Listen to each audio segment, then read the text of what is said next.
привет! Сегодня мы красим Igora Royal High Power Browns. Прикорневая зона на уровне 5.0. Здесь на теменной зоне слегка мы видим седые волоски, но их совсем мало, их можно не учитывать. А далее вся масса волос, она вот ровно 5.0. По длине мы имеем в основной массе 9,55 и на концах слегка посветлее и более бежевый оттенок, то есть чуть похолоднее, чем зона, близкая к прикорневой. Наша задача осветлить корни и придать им цвет примерно на уровне 9, как и все волосы, которые мы имеем, но слегка охладить. Мы хотим охладить и прикорневую зону, и вот эту зону, предыдущее окрашивание.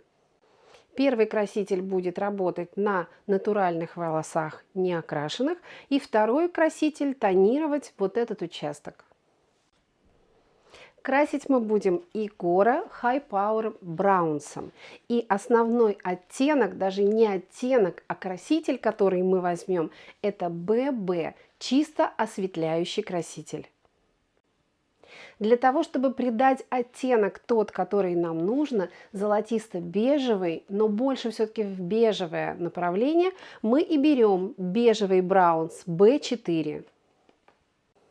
Но так как весь процесс – это осветление, и мы с вами будем видеть дополнительно фон осветления, нам нужна нейтрализация. И функцию этой нейтрализации выполняет B2. Я возьму 4 части BB, 2 части B4 и 1 часть нейтрализующую B2.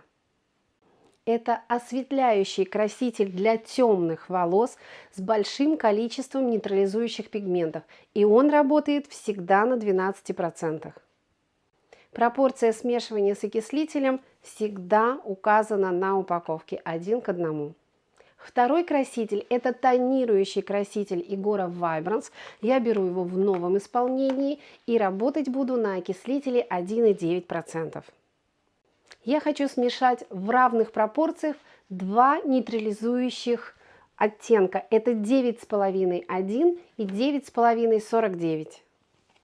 Пропорция смешивания с окислителем Vibrance в новом варианте, вот в таком, во флаконах, не в тюбиках,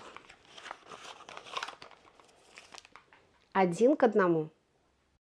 Красители выбраны, приступаем к окрашиванию. Мы закончили окрашивание, прикорневая зона осветлилась, как мы и хотели, до 9 уровня, и длина затонирована, слегка приглушив золотистый оттенок. Цвет ровный, волосы блестящие и в хорошем состоянии.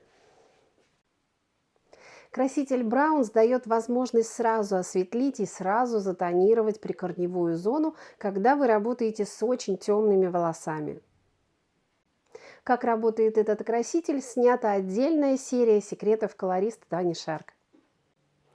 Мы снова использовали дуальную технику, когда на окрашивание прикорневой зоны мы используем осветляющий краситель, а по длине тонирующий.